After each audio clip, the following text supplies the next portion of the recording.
Selamat datang di channel Pemuja Malam. Jangan lupa like, share, and subscribe ya.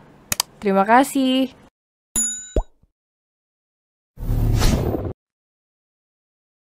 Chapter 19 harus terlihat cantik dan elegan, bukan urakan. Suara keras dari arah pintu berhasil mengalihkan perhatian Arga. Lelaki itu menoleh, tetapi beberapa detik kemudian bibirnya mencebik kesal. Saat melihat tiga gadis cantik, sahabat nona mudanya berjalan dengan gaya sok anggun. Arga menunduk, kembali menikmati makanannya tanpa peduli pada kedatangan mereka. Namun, sendok di tangan Arga mengapung di depan mulut saat ketiga gadis itu saat ini justru sudah berdiri di depannya. Arga sedikit mendongak, lalu menatap mereka bertiga satu persatu. Dari ketiga gadis itu, hanya Zahra yang terlihat menunduk malu-malu. Sikap Zahra tersebut membuat Arga mengingat CD gambar kartun yang tanpa sengaja dia lihat. Bibir Arga pun tersenyum tipis. "Maaf, Tuan, bolehkah kita ikut bergabung di sini?" Tanya Zeti, memberanikan diri. Walau Zahra dan Margareta tahu kalau Zeti sedang kegenitan. "Tidak bisakah kalian mencari tempat duduk yang lain?" Arga menjawab santai, lalu meminum es jeruk di depannya dengan gaya gagah, membuat mereka bertiga makin terpesona. "Tidak ada kursi kosong lagi, Tuan. Hanya meja ini yang memiliki 3 kursi kosong." Margareta menyahut. Arga mengedarkan pandangan untuk membuktikan ucapan mereka. Namun, benar saja, hampir semua meja sudah terisi penuh. "Gimana, Tuan?" tanya Zeti, senyumnya mengembang sempurna. Arga kembali fokus pada makanannya meski mulai merasa malas. Dengan sangat antusias, ketiga gadis tersebut berebut duduk di samping Arga. "Kuharap kalian tidak mengganggu makan orang lain," ketus Arga, membuat mereka semua akhirnya diam dan duduk manis. Ketika 3 mangkok soto sudah tersaji di sana, dengan cepat Zeti mengambil mangkok kecil berisi sambal. Zahra dan Margareta mendengkus kasar saat melihatnya. "Awas aja kalau sampai tuh sambal habis, gue habisin juga soto punya lu, Suk." Protes Zahra, tangannya terlipat di depan dada dengan bibir mengerucut. "Enggak akan, gue cuma mau ambil 3 sendok." Zeti mengelak, dia menuang 3 sendok sambal ke dalam mangkoknya. Namun, tiba-tiba Zeti merasa ragu. "Satu lagi, deh," ucapnya sembari memberi 1 sendok lagi. Satu lagi, kayaknya belum pedas," suketi. Margareta saking kesalnya, merebut mangkok tersebut dari sahabatnya. "Besok kalau mau makan di sini, bawa sambal sendiri." Margareta mengomel. "Iya, bener, elu tuh suka banget ngabisin sambal. Kasihan, cabai lagi mahal." "Bener, Zai." Margareta mengiyakan, sedangkan Zeti hanya bersikap santai mengaduk soto tersebut supaya sambalnya tercampur rata. Seharusnya 1 mangkok soto ini, maksimal hanya boleh diberi sambal 2 sendok. Zahra menunjuk angka 2 dengan jarinya. "Coba elu pikirkan kalau 1 mangkok soto diberi 5 sendok sambal. Padahal harusnya itu sambal bisa untuk 2-3 mangkok maka." Zahra terdiam saat sebuah gorengan masuk ke mulutnya. "Elu kebiasaan banget, Zai. Ribet amat hidup elu ngurusi hal yang enggak penting kayak gitu. Penjualnya aja santai elu malah ngomel enggak jelas." Cibir Margareta. Zahra tidak menjawab karena dia sedang kesusahan mengunyah gorengan tersebut. Arga hanya menggeleng saat melihat mereka, antara kesal, tapi juga ingin tertawa. Apalagi melihat pipi Zahra yang mengembung karena berisi gorengan. Zahra segera meminum es teh di depannya sampai setengah gelas untuk mendorong gorengan yang baru bisa ditelannya. Setelahnya, dia memukul lengan Margareta untuk meluapkan kekesalan. "Marcona, elu gila, kalau gue mati karena keselak gimana? Gue belum kawin, oe." Omel Zahra, bukannya takut, Margareta dan Zeti justru terkekeh. "Tapi elu enggak keselak kan?" Timpal Margareta, "Elu hebat, Zai, bisa makan satu gorengan tanpa keselak. Emang luar biasa." Zeti menepuk bahu Zahra tanda bangga, tetapi bibirnya tersenyum meledek. "Diamlah kalian, karena elu yang masukin tuh gorengan ke mulut gue, maka elu yang bayar, Mar." Zahra masih mengomel sembari mengambil mangkok sambal. Namun, Zahra terdiam saat tidak melihat sedikit pun sambal di sana. Benar-benar tandas. Zahra menatap sebal ke arah Zeti dan Margareta bergantian, sementara yang ditatap justru tergelak. "Kalian berdua ini, Tuman," sahut Margareta dan Zeti bersamaan, diiringi gelakan tawa yang makin mengeras. Melihat mereka bertiga, Arga menggeleng tidak percaya. Pantas saja rahasia seperti itu, karena ketiga temannya ternyata tidak jauh berbeda. Senyum Arga melebar saat melihat bibir Zahra yang maju beberapa centi tanda sedang kesal. Seolah menjadi daya tarik tersendiri untuknya. "Jangan senyum, Tuhan."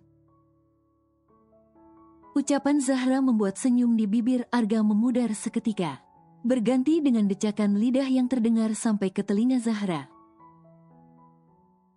"Memangnya kenapa? Tidak ada yang melarang orang untuk tersenyum? Bukankah kamu tahu kalau senyum adalah ibadah?"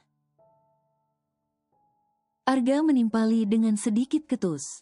"Ya, saya tahu, tapi senyum Anda itu begitu meledek saya." "Meledek di bagian mana? Aku hanya terhibur dengan tingkah kalian saja." "Anda yakin?" Zahra memajukan tubuhnya, menatap Arga yang terlihat begitu gugup. Namun, sesaat kemudian, Arga memalingkan wajah. "Zai," panggil Margareta setengah berbisik. "Apa?" sahut Zahra sewot. "Kancing baju elu buka satu." Ucapan Margareta membuat Zahra mengalihkan pandangan ke bajunya. Benar saja, satu kancing terbuka hingga membuat belahannya terlihat. Pantas saja Arga langsung memalingkan wajah. "Kenapa gue selalu sial kalau ketemu lelaki ini?" Zahra ngedumel sambil membenarkan kancing bajunya. Arga menoleh dan menatap Zahra dengan tajam. "Kenapa kamu menyalahkanku?" tanya Arga tidak terima. Zahra hanya menunjukkan rentetan gigi putihnya juga dua jari tanda damai. "Lebih baik sekarang kalian makan. Cuma hal seperti ini aja kalian udah ribet,"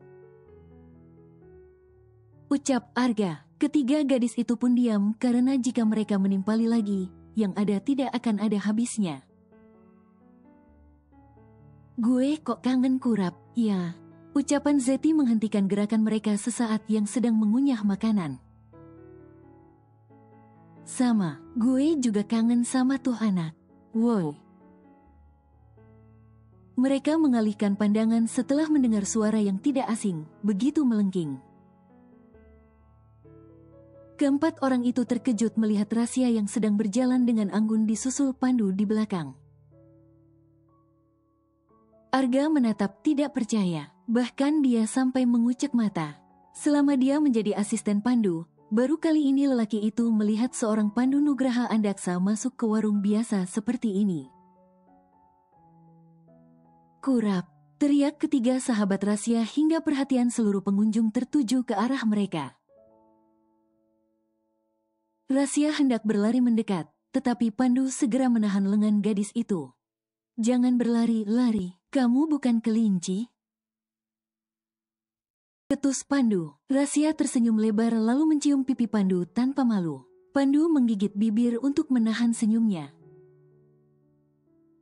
Kurap agresif juga ternyata, ucap Zeti, menggeleng tidak percaya. Iya, enggak sia-sia dia sering mantengin Bo.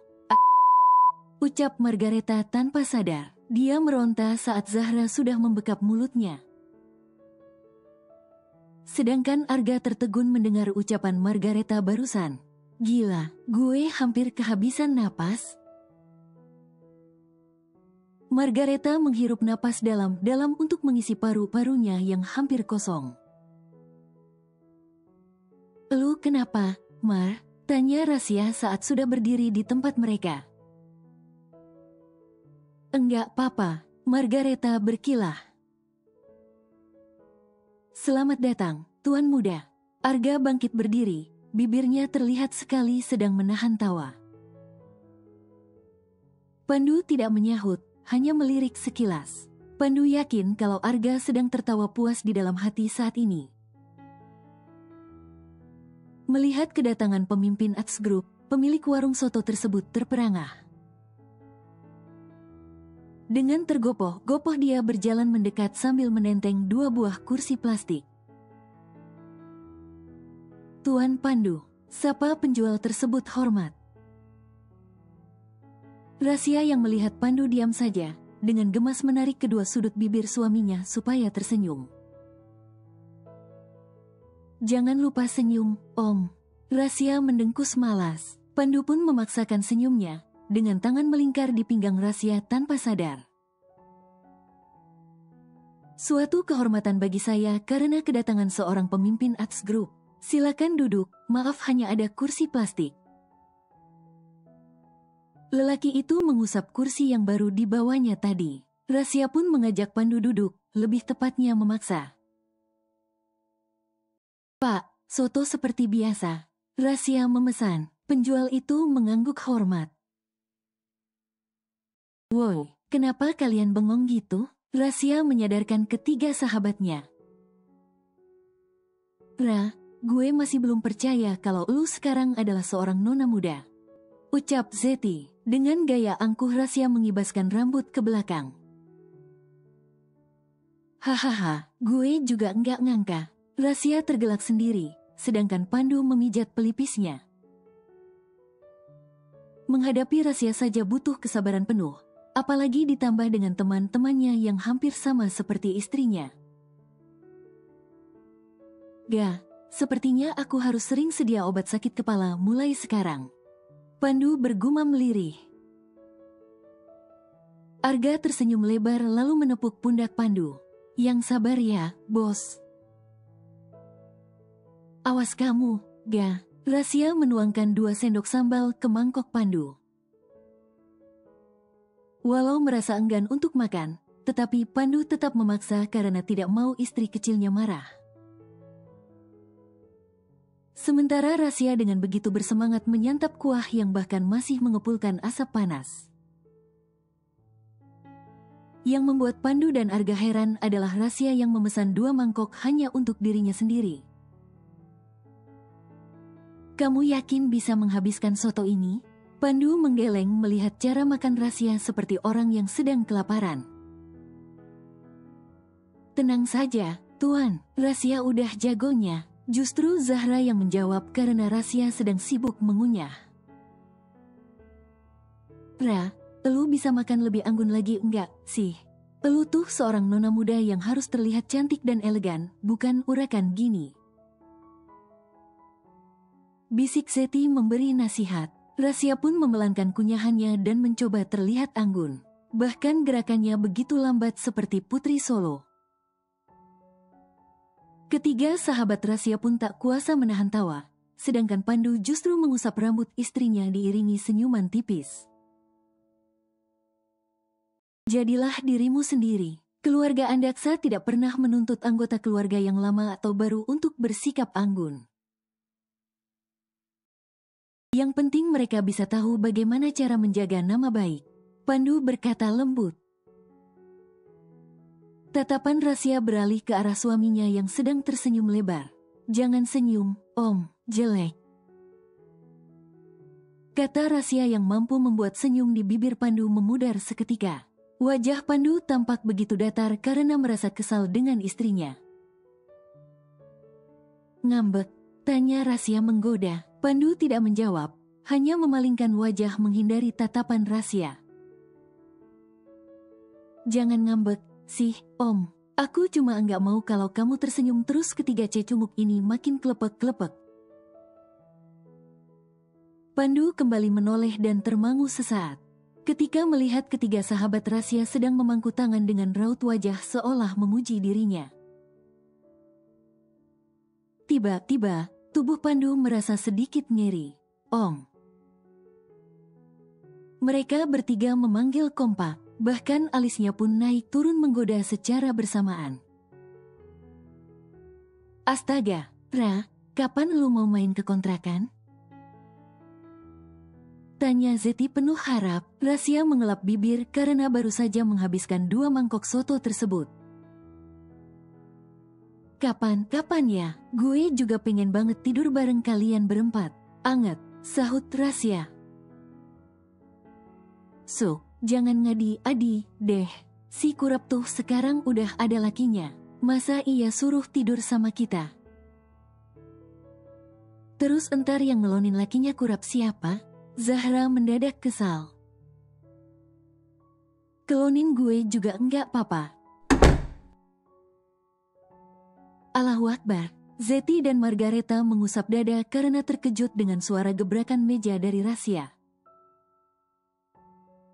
Tubuh Zeti langsung meringsut saat melihat sorot mata Pandu yang menajam.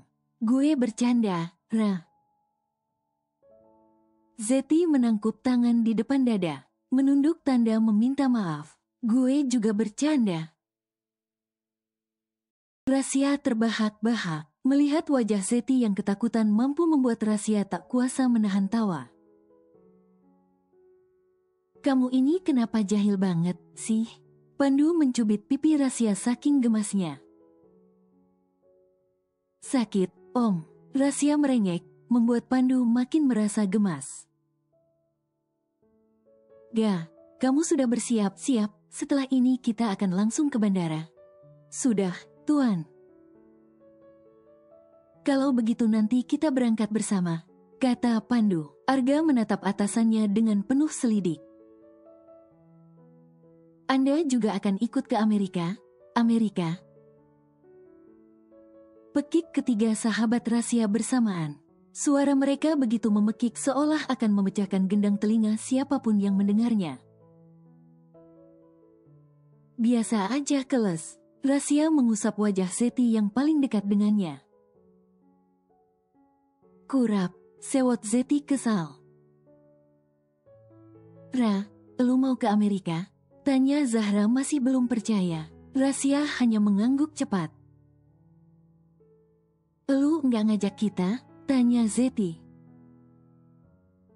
Jahat banget, tambah Zahra. Temen nggak ada akhlak, imbuh Margareta. Rasya justru tergelak mendengar ketiga sahabatnya yang ngedumel.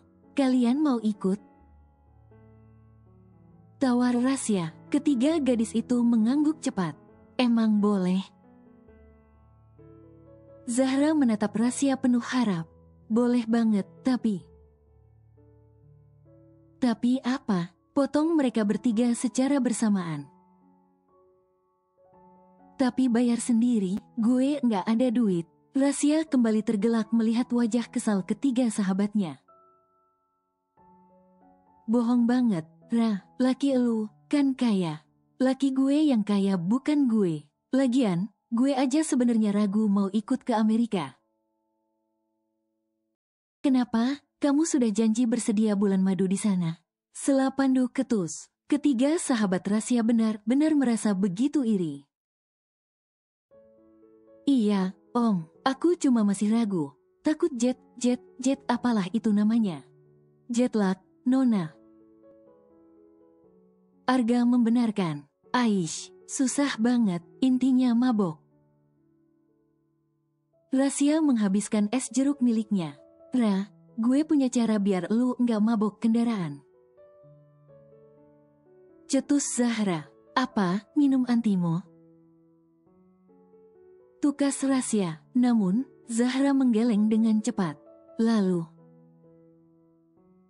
tempelin pusar elu pakai koyo, sahut Zahra. Bola mata Rasya membulat penuh. Elu yang bener aja, Zae. Rasya sama sekali tidak percaya. Beneran, Ra, gue udah pernah coba dan emang manjur, apalagi kalau koyo yang cabai. Zahra berkata dengan sangat yakin. Rasya pun bangkit berdiri dan menarik tangan Pandu supaya bergegas pergi dari sana. Pandu yang bingung pun hanya mengikut istrinya. Kurap, lu mau kemana? Tanya Zeti setengah berteriak. Beli koyo. Rasya menjawab, namun langkahnya tiba-tiba terhenti dan dengan lebar kembali mendekati meja tadi. Katanya mau beli koyo, terus apa lagi? Tanya Zahra heran. Itu, koyo cabe, kan? Cabenya tuh cabe rawit apa cabe setan? Cabean.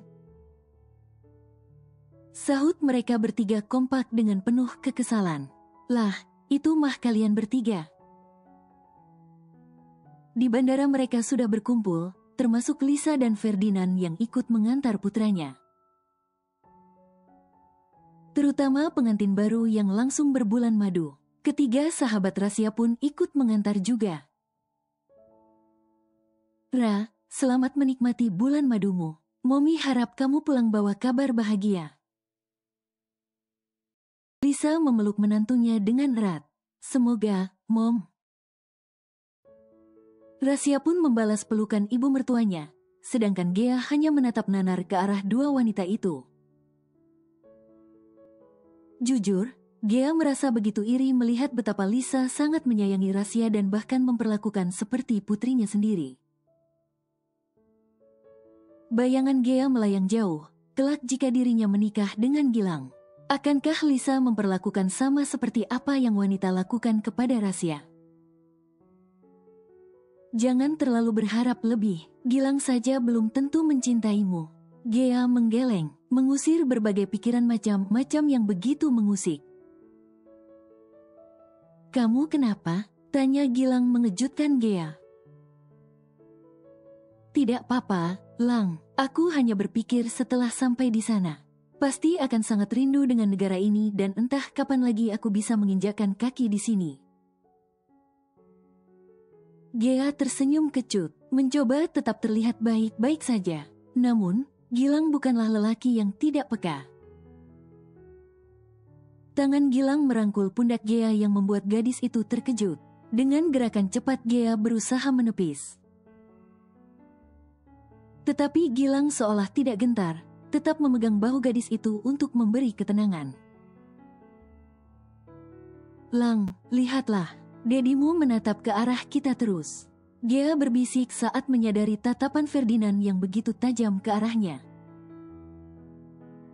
Biarkan saja, jawab Gilang santai. Gea mengembuskan napas kasar karena tidak tahu lagi harus bagaimana.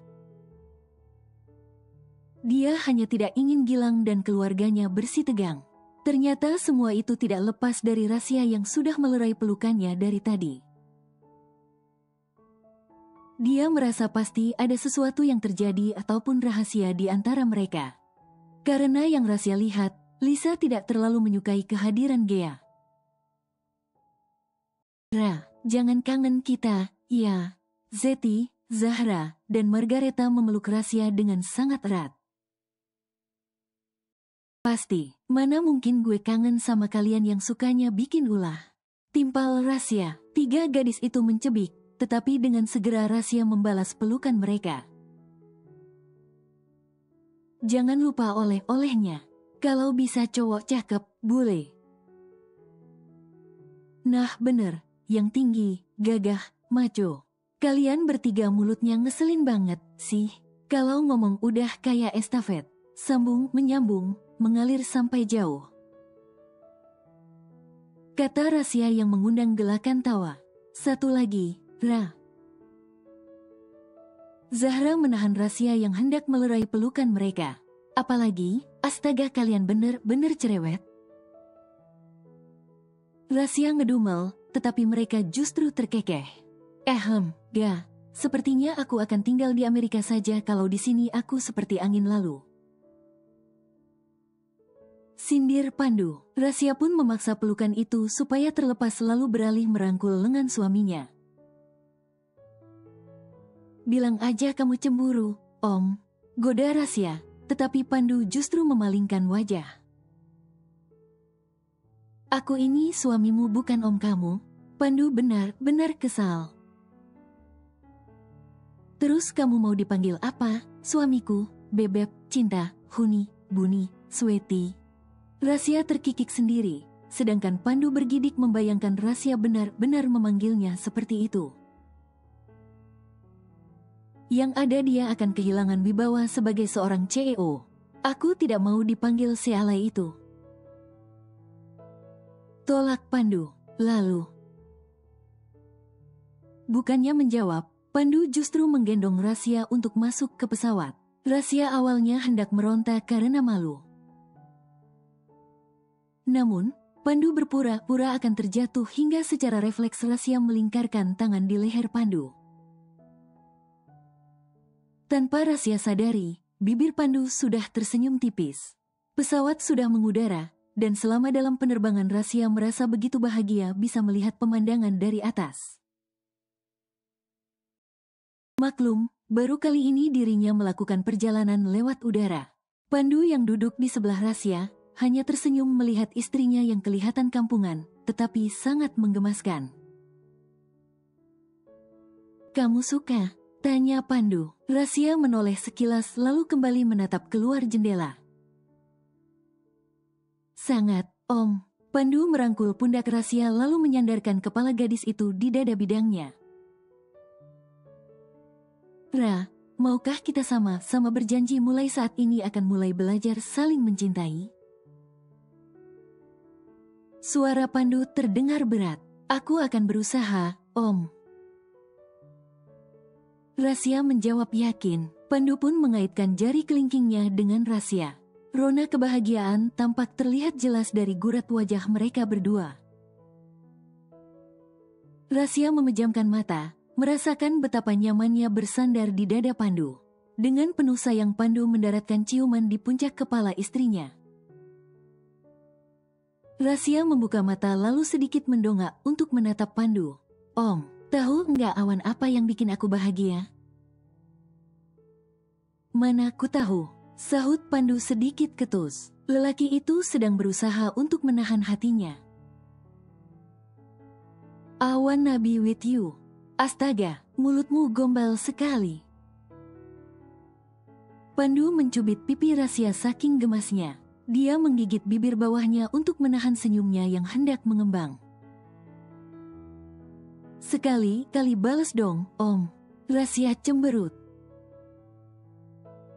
Balas apa? Balas perasaanku ke Om Pandu. Rahasia menaik turunkan alisnya. Namun, sesaat kemudian Rahasia terkejut saat Pandu mendaratkan ciuman di bibirnya. Setelah menempuh lebih dari 20 jam di udara, mereka semua langsung mengistirahatkan tubuhnya di apartemen masing-masing. Rahasia makin terpana dengan segala hal yang baru saja dilihatnya. Om, coba tampar aku, sakit apa enggak? Aku kayak ngerasa ini mimpi. Rahasia masih belum percaya. Pandu tidak menjawab, hanya mengusap puncak kepala istrinya dengan penuh sayang. Jangan kampungan.